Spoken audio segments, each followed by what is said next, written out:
At 3:15 a.m. on August 14, 2025, the Russian logistics vessel Port Olya 4, displacing more than 13,200 tons, docked at Olya Port in the Astrakhan region, over 500 meters inside Russian territory.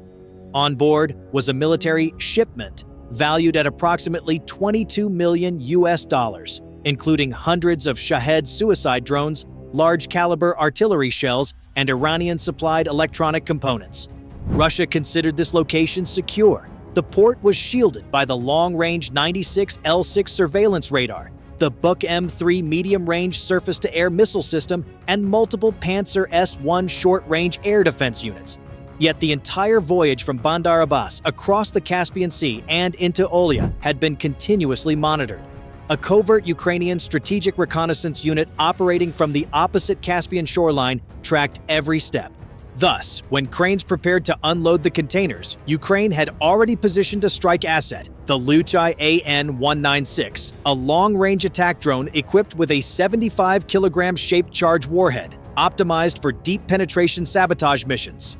The strike did not rely on a single UAV. Ukraine employed a 3-aircraft formation. 2 UJ-22 airborne drones flew ahead at roughly 300 meters altitude, serving as decoys. The Luchai AN-196 maintained an offset position behind them as the primary attacker. This decoy lead strike structure is a hallmark of modern UAV operations. Sacrificial drones emit strong signals, forcing hostile radars to focus on them, while the strike drone exploits temporary blind corridors. Extensive reconnaissance flights and rehearsals had refined the tactic into a precise operational method. By 3:40 a.m., when the decoys were less than 18.6 miles from the target, Russian defenses responded. One UJ-22 suffered severe interference at the 2.4 GHz band, traced to a Lear-3 electronic warfare system positioned in the container yard east of the port. Almost simultaneously, the Nebo-M long-range radar detected 2 tracks at 270 to 300 meters altitude. Within 10 seconds, Level 2 alert was declared, red indicators flashing across command screens.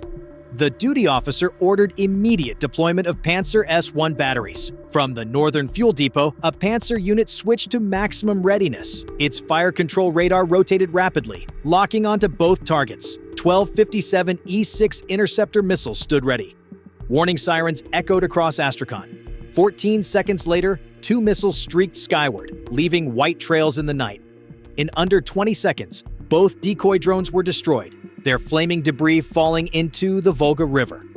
Inside the Russian control cabin, operators reported, targets eliminated. Relief spread across the battery crews, but this was exactly the trap Ukraine had engineered. While Pantsir concentrated on the decoys, the Luchai AN-196 broke 17 degrees off its axis, slipping into the radar seam where overlapping beams fragmented, creating a temporary blind corridor. The strike drone had evaded a second lock and was now less than 9.5 miles from Port Olya 4, only a little over 4 minutes away at its current speed. By 3:46 a.m., in an underground Ukrainian control station, operators confirmed. Strike drone has entered the attack corridor. Target lock confirmed. Port Olya 4, Olya Pier. This marked the most dangerous phase. Within the dense Russian air defense grid, even a second's error could result in total destruction of the UAV before it reached the target. On the control screen, the silhouette of the vessel appeared.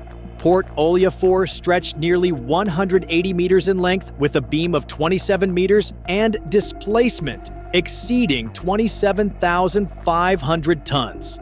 Its hull, reinforced with multiple layers of hardened steel, carried special cargo. Dozens of containers with Shahed 136 drones, Shahed 131 variants, Iranian-produced engines, and communications equipment. Intelligence estimated more than 350 to 400 suicide UAVs were stored on deck and below. This load alone was sufficient to fuel Russia's long-range strike campaign for at least 2 weeks, targeting Ukrainian energy facilities, fuel depots, and infrastructure in central and western regions.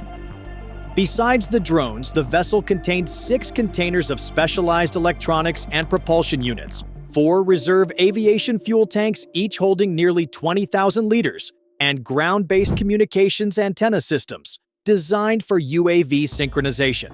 Most critically, almost 8 metric tons of high explosives were concealed among containers labeled as industrial cargo. From a Ukrainian perspective, this was not merely a logistics vessel. It was a floating magazine, a mobile drone arsenal worth tens of millions.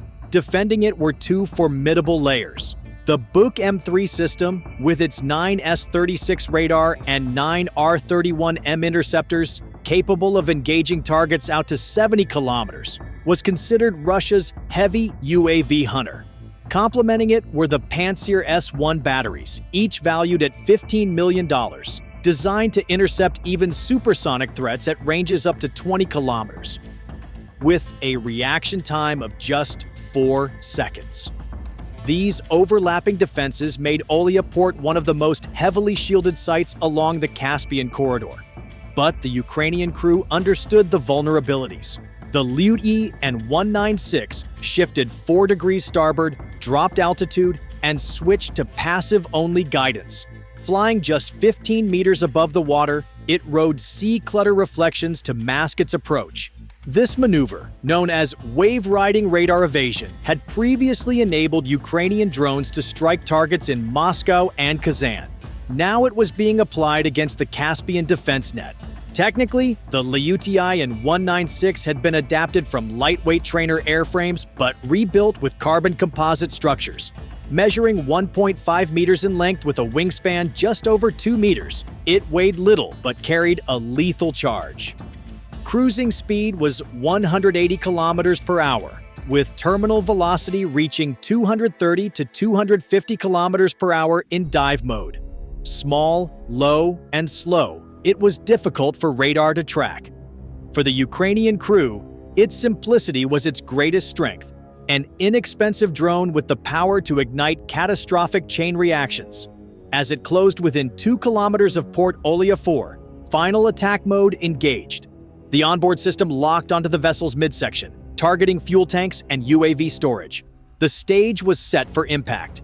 At 3:49 a.m., with only 2 kilometers remaining, the Lyuty and 196 accelerated into its final dive. The operators activated autonomous strike mode. The drone locked onto Port Olya 4's portside midsection, the critical zone containing fuel tanks and UAV containers. Seconds later, the impact came. The shape-charge warhead penetrated the vessel's steel plating and detonated in the engineering bay. A blinding white flash erupted, followed instantly by a fireball climbing more than 100 meters into the night sky. The shock wave tore through compartments, rupturing control circuits and fuel lines. Containers stacked with Shahed drones ignited in sequence, producing a rolling series of secondary blasts. The explosion toppled cranes, damaged warehouses, and overturned trucks along Pier 3. Across Astrakhan, windows rattled up to 20 kilometers away, with some mistaking it for an earthquake. Port Olya 4's hull listed heavily as water poured into ruptured holds, turning the vessel into a burning torch on the Caspian shore. By 3:50 a.m., only 48 seconds after impact, the port's fire suppression systems activated but were ineffective. The deck, stacked with drone containers, was already consumed. Each Shahed 136 carried a 40-kilogram warhead. As they ignited, they detonated like a rocket artillery battery. Within 3 minutes, at least 15 secondary explosions ripped across the port, scattering fragments more than 700 meters away. At 4:15 a.m., the ship was half submerged, its bow barely visible through the flames. Explosions continued for nearly 20 minutes, forcing evacuations of nearby residential areas. Videos posted by locals showed towering fire columns and burning drone fragments raining onto warehouses. For hours, Moscow remained silent. Pro-Kremlin outlets vaguely cited a warehouse fire under investigation. Only by midday did the Ministry of Defense admit to material damage at a civilian port, insisting military operations were unaffected. But satellite imagery revealed the truth. Pier 3, blackened steel frames warped, and Port Olya 4 destroyed. The consequences were immediate. Russia lost at least 300 Shahed drones, enough for 2 to 3 weeks of long-range strikes. The attack exposed critical flaws. Pantsir S-1 and Nebo M could be deceived by decoys. Buk M3 failed to protect the site, and cheap, low-flying drones could bypass layered defenses. Within 72 hours, Russia halted Caspian shipments, redeployed more Pantsir and Podlet K-1 radars, and closed Olya Port. For Ukraine, it was a rare strategic success, a single inexpensive drone crippling a logistics chain worth tens of millions. The strike of August 14, 2025, became a defining case study in modern warfare, proving that even Russia's safe rear areas were anything but secure.